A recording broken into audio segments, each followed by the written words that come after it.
Hello, this is Jeff Erdman, E.D.S. Inc. Shandon, and we have another project we're working on. This is a project that we started about a year ago. And what it's about, we have a project at a prison where we have to build some specialty doorstops, extra heavy duty doorstops. They're not made commercially. This was a design that an architect made up, and so we're going to have to now put these together.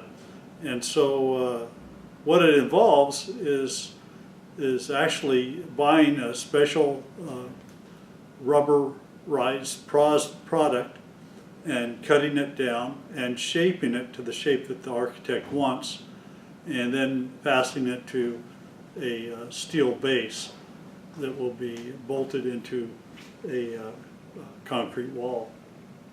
So to do that, we have to make up some face plates that we can put a router on, so that we can then mount it onto a special jig I made for my Oliver lathe to cut these stops. So, and the reason we're doing this is we have about 3 different processes that we have to do to get the design that I want on these rubber stops. So we have to have different bits in the routers. So to efficiently change these out, I've made a mount on my lathe that you could slide in and out a router. And this is what the router fastens to. You can see this is where the router itself would come out. The base fastens actually on this side.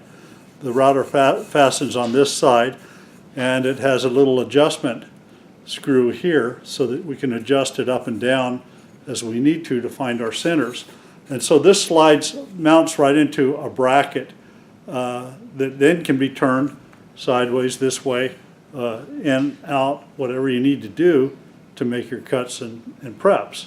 So what we want to do is we want to have 3 of these plates so that we can get 3 different routers, set them up with the bits we want, so then we can pull them in and or put them in and pull them out and put the next one in as we need to, and it'll make it a faster changeover. It'd be like a quick change setup for routers, basically, is what it's going to be, so that we can use that machine in a production kind of setup to duplicate many of these parts. So that's what we're going to do. And what I've got is I've got a couple of pieces of steel, 1/4 inch steel. They're on my milling machine. I've already started to square them up. So what we'll do is I'll bring you over the camera over.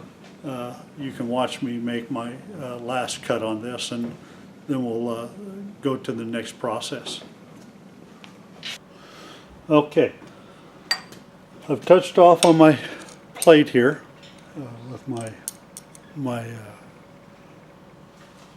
tooling, and I've zeroed out my DRO. So now I'm ready to go ahead and start my first pass. Well, first I have to take a bite, and I'll probably take about a 1/16 of an inch. And I've already squared up the other 3 sides. So this is my last side. Have to take that down and get it all squared, and then we'll be able to move on to our next process. So we'll go ahead and we'll turn on our machine. Move it over 0.0625. Use my table.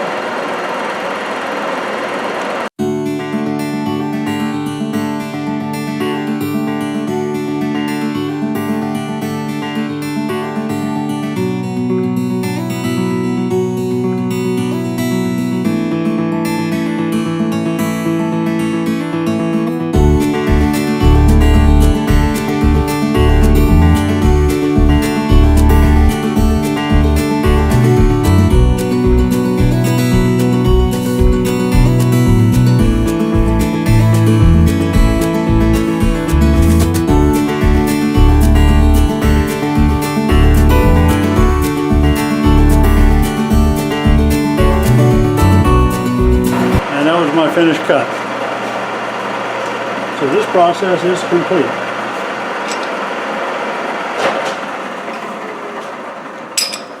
I'll show you my setup on there real quick. So I have this all the way across and tightened down. And originally I had this one, and it was more straight in on here.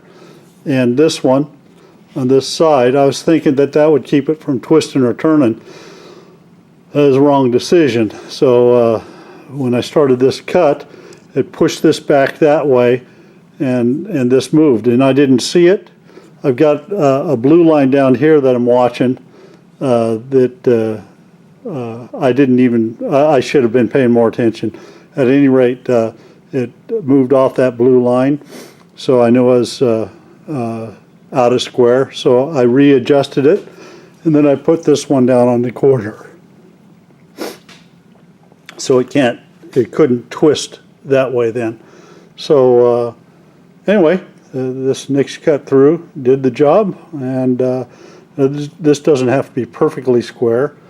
But what I've done is you can see, I started at 360 and worked my way back 90 degrees at a time on this table. So I basically got one reference. I cut one reference, squared that reference up with the table, and then marked my lines, and so that I had something to line up with.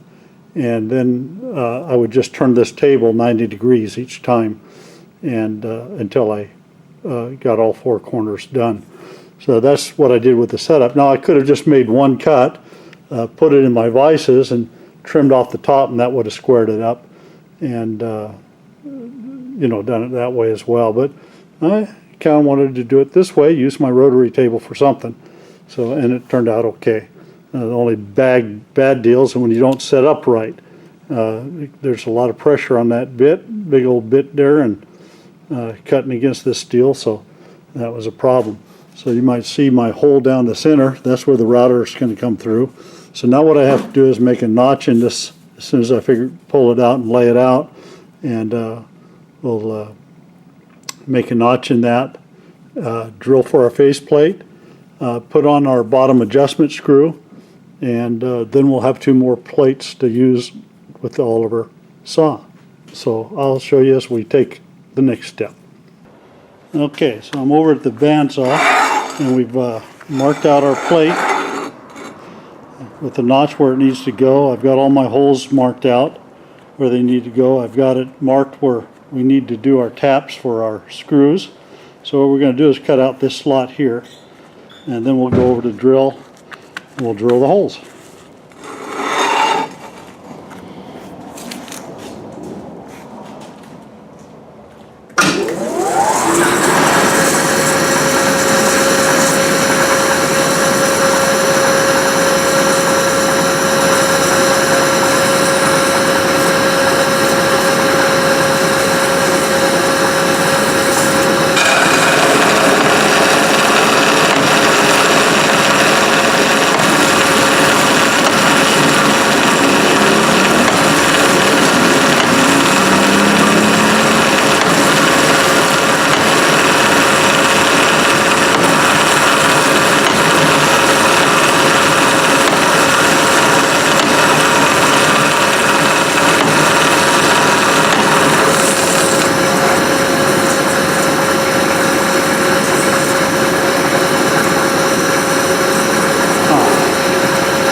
we go. We got the two cutouts. There's nothing intricate about these. This is just a space for that turn pin to go under. So it doesn't have to be exact on anything. So just approximate. So anyway, we'll go on to the next process. Okay, we've got our part in the mill again. This is actually a little bit high. I didn't measure it when we were milling it before, and I thought we had it to the right height that it needed to be. And it actually came out a little bit high. The width was exact, but the height was off. So we're going to mill this off the part using the milling machine. So square, I flipped it upside down. It's all the way down, squared up on the square edges at the bottom. So this will be cut off perfectly square. And although this has some flex in it back and forth, we're using this big old roughing mill to do the cut. It'll vibrate back and forth some, but it'll make the cut. So we'll go ahead and show that to you as we go. I'll bring you on a little bit closer.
So now what we're going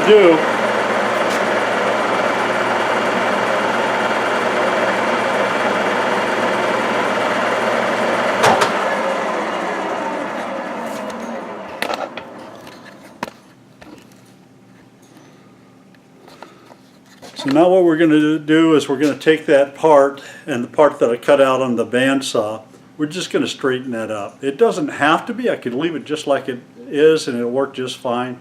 But I just want to clean it up, just make it look a little bit prettier. So then we'll chamfer the edges a little bit with just a file, and then we'll be ready to go to our next process.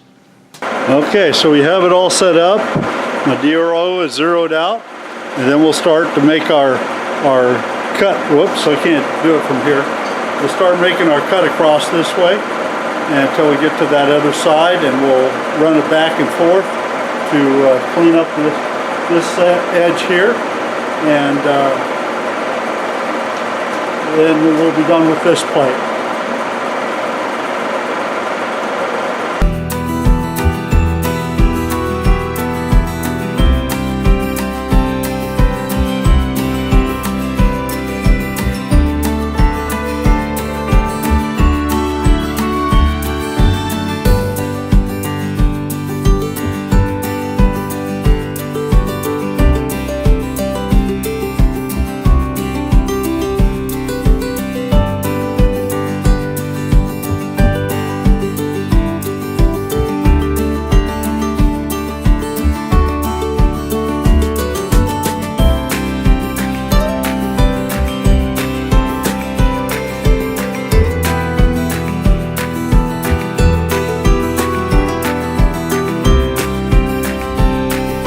Okay, so we got two identical plates made up, this one and this one.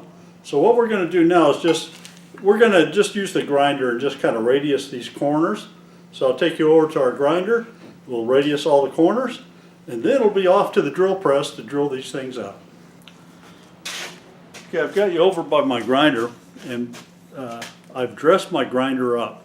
And what I've used is this. What it has is a diamond points on it. And you can get these either for coarse wheels, for putting a coarse finish on it, or a fine finish. And I got a fine finish on mine. They're a little bit more expensive, but I like the way it turns out on my wheels. So I'll take you down and I'll show you my wheels.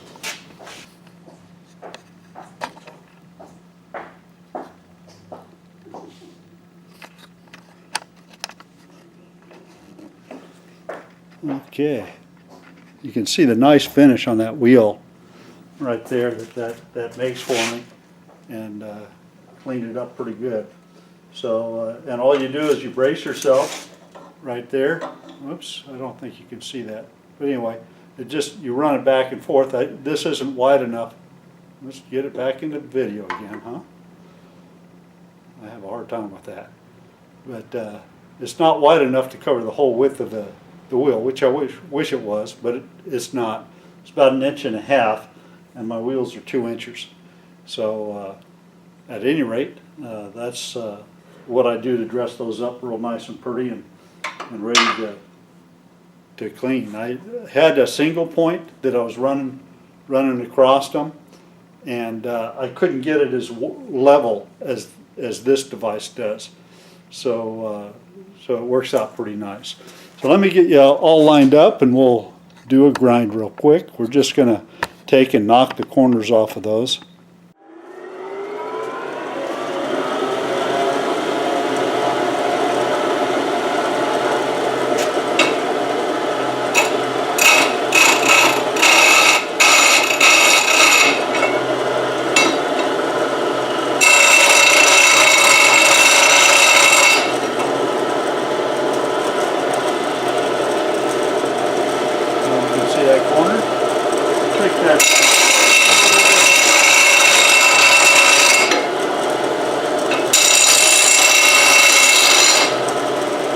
Nice little radius on it there.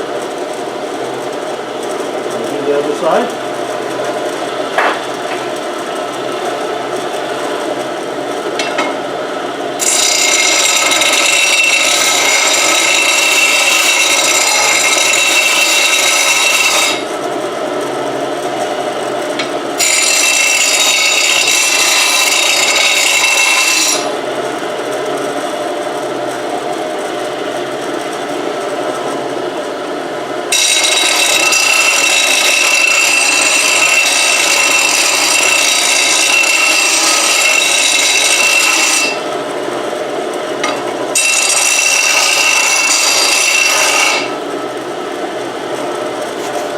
You might see me flipping it over and cutting the same corner twice, and it's because of the bevel of the wheel, so that way I have kind of an even radius on both sides. Okay, we're over at the Buffalo drill press, and we're going to drill the 3 holes that will hold the router onto the plate. We have one here, and one here. And these holes were indicated by the other plate, the original plate that I made. So we're just duplicating what we've done already. So I didn't have to do any fancy measuring or anything like that to determine it. I'm just following what we've done already that works. Just go ahead and we'll run these holes.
Okay, we're over at our Buffalo drill press, and what we're going to be doing now is we've got these coupler nuts, and we're going to weld those to the end of our bracket that we've made up, and that'll be the adjustment for height, so we can get the router bit centered on the lathe to make its cut.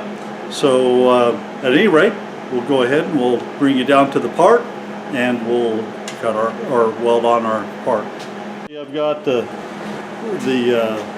coupler nut right here on the press, and we'll go ahead. I'll try not to get in your way, and we'll weld this on.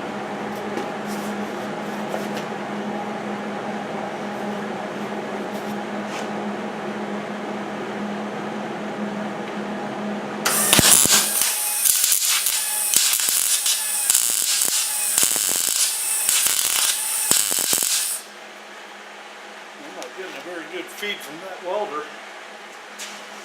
The other one. I'm going to go get the other welder. This one's not feeding too well, and I'm not sure why. So we're back at it again.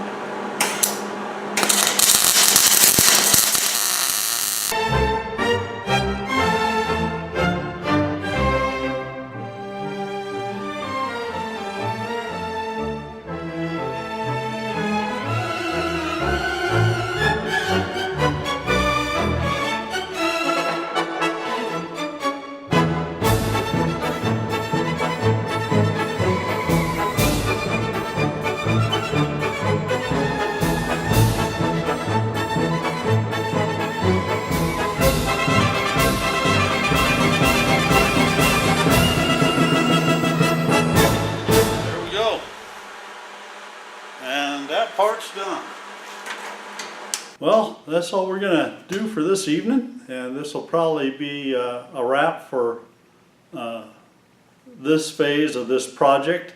What I have to do now is I have to make the bolts, the adjustment bolts that'll adjust it up and down, clean them up, prime them, and then we'll be ready to start cutting some stock with them.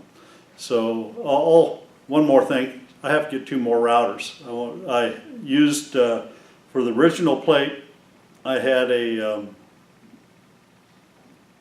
I think it was DeWalt router. So I want to have exactly the same routers for all 3 of them, so that the routers are interchangeable within the plates as we want to use them.